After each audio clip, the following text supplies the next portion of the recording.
有一个年轻人不断地到教堂去祈祷，而且他的祷告词几乎每次都是相同的。第一次他到教堂的时候呢，跪在圣坛前虔诚地低语，说道：上帝啊，请念在我多年敬奉您的份上，让我中一次彩票吧。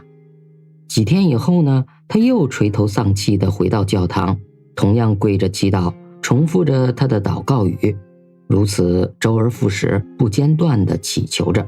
到了最后一次，他跪着说：我的上帝呀，为何你不垂听我的祈求呢？我是多么的虔诚啊，让我中彩票吧，哪怕只有一次，让我解决所有的困难，我愿终身的敬奉您。就在这个时候啊，圣坛上空发出了一阵雄伟庄严的声音：我一直在倾听你的祷告，我很想帮助你这个虔诚的信徒，可是你想要中彩票，最起码也该买一张彩票吧。事实也是如此，有很多人都很想成功，但是他们却连一个成功的想法，一个念头都没有，那么无论如何都不会有作为的。在你的头脑里有过怎样的信念呢？你有没有在头脑中描绘过自己成功的理想呢？相传在贞观年间，在长安城里的一家磨坊里住着一匹马和一头驴，他们彼此是好朋友。马经常外出拉货，而驴呢却终年在磨坊里推磨，因此马的见识比驴广博得多。在贞观3年，玄奘法师选定了这匹马，陪同他一起去印度取经。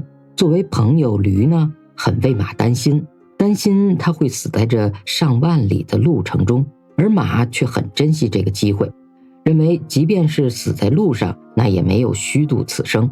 马毅然地陪着玄奘法师踏上了取经之路。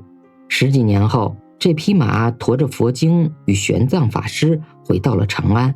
风光无限的他重新来到了磨坊，去见他的老朋友驴。